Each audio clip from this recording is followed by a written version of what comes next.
Hello students, welcome to online lectures of Mumbai International School and Junior College. This lecture is for class 3, subject EVS, lesson Understanding Time. Let's begin. Understanding time. Children, everything happens according to the time. There is a time when it is morning, when it is afternoon, when it is night, when it is summer, when it is winter, and so on. Today we will learn something more about time.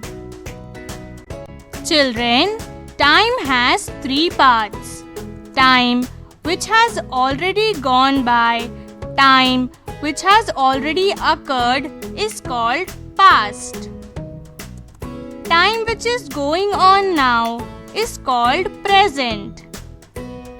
Time which will occur afterwards, later, time which is yet to come is called future. Let us understand this in detail. Today is Monday. When we say today, it is now or the present time. Present is the current, ongoing time. Present is now. The word today shows the present time. Tomorrow is my birthday.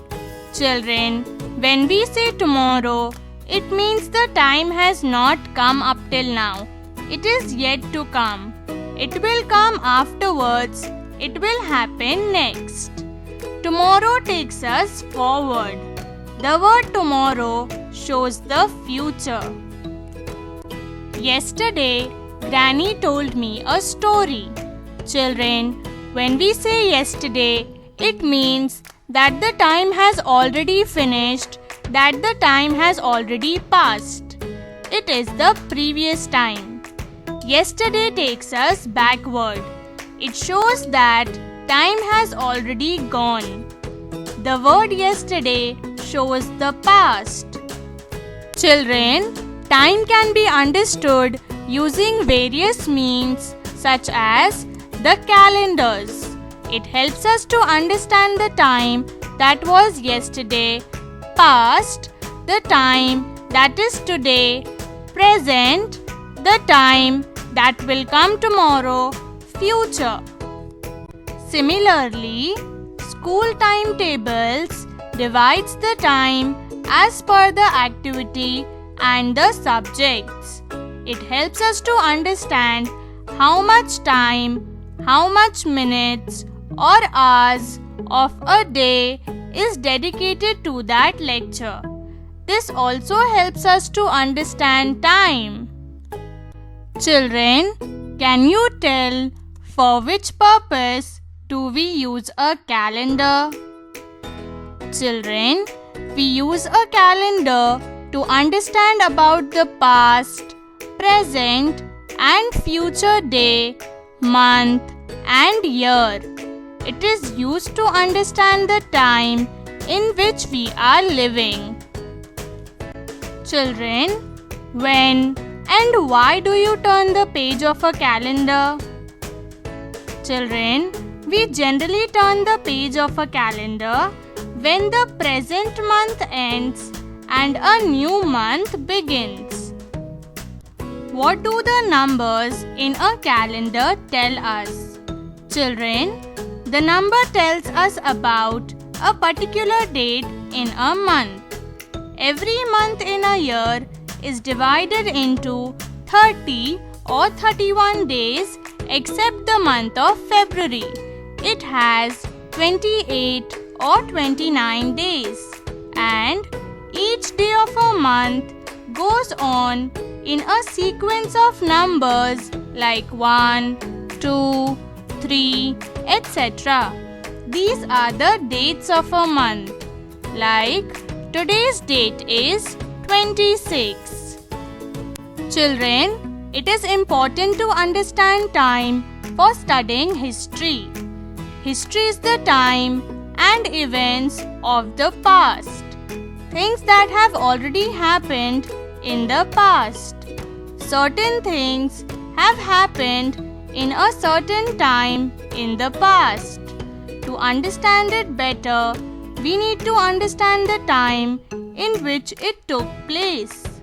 Sometimes, when we dig a ground or when we dig the foundation of a building, deep in the ground, we find old statues, old coins, shards of pottery. Shards of pottery are the broken pieces of pots and dishes made up of clay or mud. These things are taken to the laboratory and studied carefully after brushing and cleaning them.